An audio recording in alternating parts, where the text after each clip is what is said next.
Wafanyabiashara katika soko la Dina kaunti ya Bungoma waliwahi kuhimiza wenzao kujiunga na chama cha biashara ili kuimarisha umoja na kulinda maslahi yao.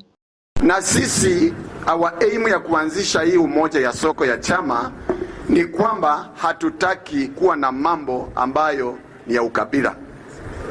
Mambo ya ukabila kwa soko ya Dina sisi hatukubaliani nayo.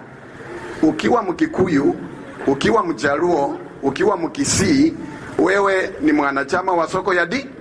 Wakizungumza kwenye soko hilo, wafanyabiashara walisema kuwa kujiunga na chama hicho kutasaidia kushughulikia changamoto zinazowakumba kwa pamoja.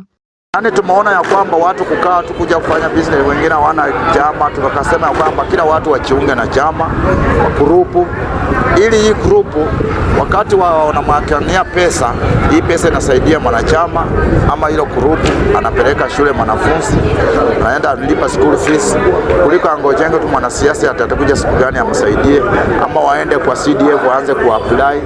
Kabla hajaenda kwa CDF, hii chama imesimama already, ni mtoto wake amemlipia shule kidogo, ile imebaki ndio aanze kutafuta.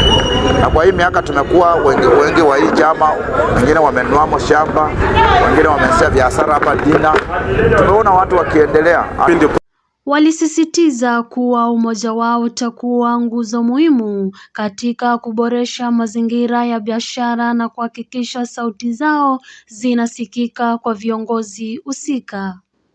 Ndio project manager wa chama ya Webuye Dina, na ningeomba members wetu wa soko tujiunge kwa chama ya Webuye Dina.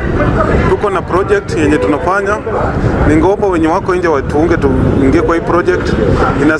Inatusaidia kuwekeza pesa ili tufanye maendeleo ya hii Dina, ili tuache kukopesha hizo pesa za manelenda. Sasa ningeomba members wetu ujiunge na sisi.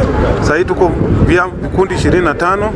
Hadi sasa wito huo unaendelea kusambaa, huku wafanyabiashara zaidi wakihimiza kujiunga na chama ili kuimarisha mshikamano wao. Suala hilo linaendelea kufuatiliwa kama sehemu za juhudi za kuboresha sekta ya biashara katika kaunti ya Bungoma. Nikiripoti kutoka kaunti ya Bungoma, jina langu ni Rose Mwende.